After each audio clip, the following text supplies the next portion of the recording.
Sir ನಂಗೆ ಯಾಕೋ ನೀವು ಈಗ ಚಂದ್ರು ಅವ್ರ ತರ ಕಾಣ್ತಿಲ್ಲ, ಶಫ್ ಚಂದ್ರು ತರ ಕಾಣ್ತಿಲ್ಲ, ಪ್ರೊಡ್ಯೂಸರ್ ಚಂದ್ರು ತರ ಕಾಣ್ತಿದ್ದೀರಾ. ಏನಿಲ್ಲ, ಸ್ವಲ್ಪ ಆಡಂಬರ, ಫುಲ್ ಬಂಗಾರ ಜೋರಾಗಿದೆ. ಏನು ಇರಲಿ, ಎಲ್ಲ ನಿಮ್ಮ ಆಶೀರ್ವಾದ. ಹಾಕಿರ್ಲಿಲ್ಲ, ಎಲ್ಲ ಪೆಟ್ಟಿಲಿಟ್ಟಿದೆ. ಈಗ ಹಾಕ್ಲಿಲ್ಲ ಅಂದ್ರೆ ಬೈತಾ ಇದ್ದಾರೆ ಮನೇಲಿ ಶ್ರೀಮತಿ. ಅದಕ್ಕೋಸ್ಕರ ಇವತ್ತು ಹಬ್ಬ ಅಲ್ವಾ, ಹೊಸ್ತಡ್ಕಲ್ವಾ ಅಂತ ತಿನ್ಬಿಟ್ಟು ಆಮೇಲೆ ಹೋಗ್ಬಿಟ್ಟು ಇಸ್ಪಿಟ್ ಆಡಿ ಇದೆಲ್ಲ ಬಿಚ್ಚಬೇಕು. ಅದಕ್ಕೋಸ್ಕರ ಯುಗಾದಿ ಹಬ್ಬ ಹಳ್ಳಿ ಕಡೆ ಹೋಗ್ಬಿಟ್ರೆ ಪೆಂಡಾಲ್ ಹಾಕ್ಬಿಟ್ಟು ಕೂತ್ಕೊಂಡು ಬಾರಿಸ್ತಾ ಇರ್ತಾರೆ 3 ದಿನ. ಇದೇ ಖರ್ಚಿಯ ಅಲ್ವಾ? ನೀವು ಹೋಗ್ಬೇಕು ಈಗ ಎಲ್ಲ ಕಡೆ ಊರುಗಳ ಹೊರಗಡೆ ಪೆಂಡಾಲ್ ಹಾಕೋದೆ ಆಡ್ತಾ ಇರೋದೆ. ನಾನು ತೋರಿಸ್ತೀನಿ ಇವತ್ತು ಬೆಳ್ಳುಳ್ಳಿ ಕಬಾಬ್ ಆಟ. ಏನಂತೀರಾ? Thank you. ಶುರು ಈಗ ನೋಡಿ, ಬೆಳ್ಳುಳ್ಳಿ ಕಬಾಬ್ ಮಾಡಲು ವಿಧಾನ ನಮ್ಮಲ್ಲೆಲ್ಲ ಸಿಂಪಲ್ 1 kg ಬೆಳ್ಳುಳ್ಳಿ ಕಬಾಬ್ ಮಾಡಿಕೊಡ್ತಾ ಇದ್ದೀನಿ. ಇದನ್ನೇ ನೋಡೋದು 50 kg ಮಾಡ್ಬೋದು, 500 kg ಮಾಡ್ಬೋದು. ಏನ್ ಬೇಕೋ ಕೇಳಿ ಸರ್, ಕೊಡ್ತೀನಿ. ನೋಡಿ, ರಾಹುಲ ಅಂದ್ರೆ ಏನೋ? ರಾಹುಲ ಒಂಚೂರು ಚೆಕ್ಕೆ ಕೊಡಮ್ಮ. ನಾನ್ ರಾಹುಲ ಹೊಸ ಟೈಟ್ಲು.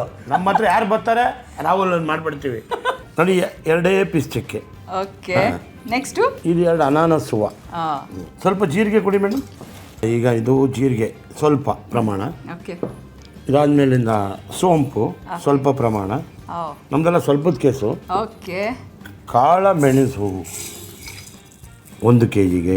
ಓಕೆ, ನೋಡಿದ್ರೆ ಇದಾಯ್ತು. ಇದು ಕಾರ್ಯಕ್ರಮ ಮುಗೀತು ಮಸಾಲೆದು. ಈಗ ಇದಕ್ಕೆ 1 kg ಹಾಕಿದ್ದೀವಿ. 1 kgಗೆ 14 ಮೆಣಸಿನ್ಕಾಯಿ ಬರುತ್ತೆ.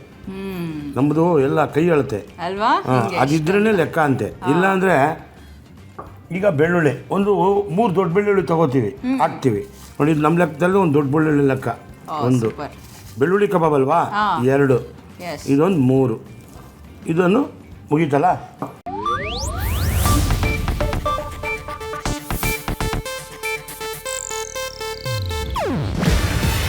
ಇದು ಏಷ್ಯಾನೆಟ್ ನ್ಯೂಸ್ ನೆಟ್ವರ್ಕ್ ಪ್ರಸ್ತುತಿ.